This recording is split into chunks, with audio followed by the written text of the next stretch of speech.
Assalamualaikum warahmatullahi wabarakatuh. Perkenalkan, nama saya Devi Triani dari kelas 12 MIPA 2. Saya di sini akan menjelaskan tentang pertumbuhan dan perkembangan pada hewan.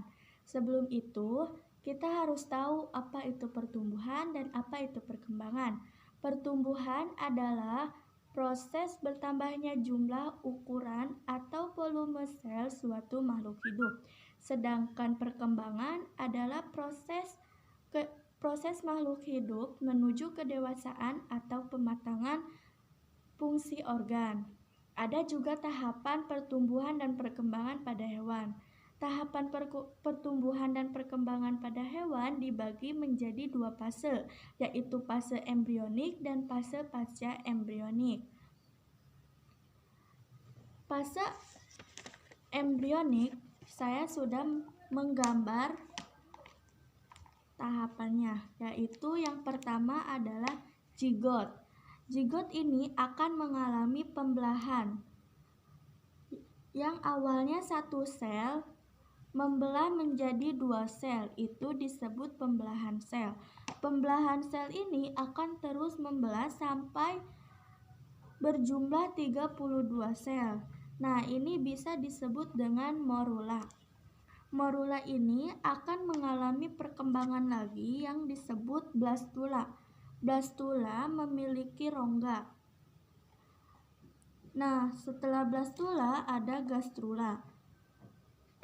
Gastrula ini memiliki 3 lapisan tubuh, diantaranya yang paling luar yaitu ektodem, yang di tengah yaitu mesodem, dan yang paling dalam yaitu endodem. 3 lapisan ini akan membentuk sebuah organ atau disebut organogenesis. Itu adalah tahapan fase embrionik.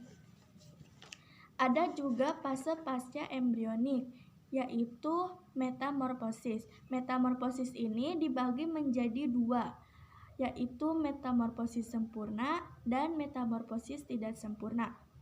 Apa sih perbedaan metamorfosis sempurna dan metamorfosis tidak sempurna? Metamorfosis sempurna adalah perubahan yang terjadi pada setiap tahapan yang mencolok atau jelas.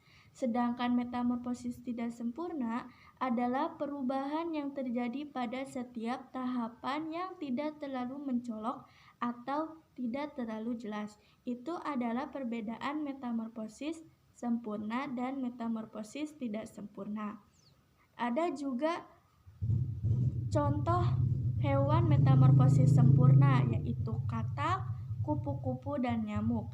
Contoh metamorfosis katak yaitu yang pertama telur, lalu kemudian larva, lalu pupa, dan berubah menjadi imago atau hewan dewasa.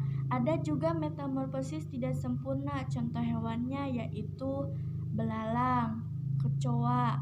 Nah, ada juga contoh metamorfosis belalang, yaitu telur, kemudian nimpa, lalu imago atau belalang dewasa. Itu adalah contoh metamorfosis sempurna dan contoh metamorfosis tidak sempurna. Sekian dari saya. Mohon maaf bila ada kesalahan. Wassalamualaikum warahmatullahi wabarakatuh.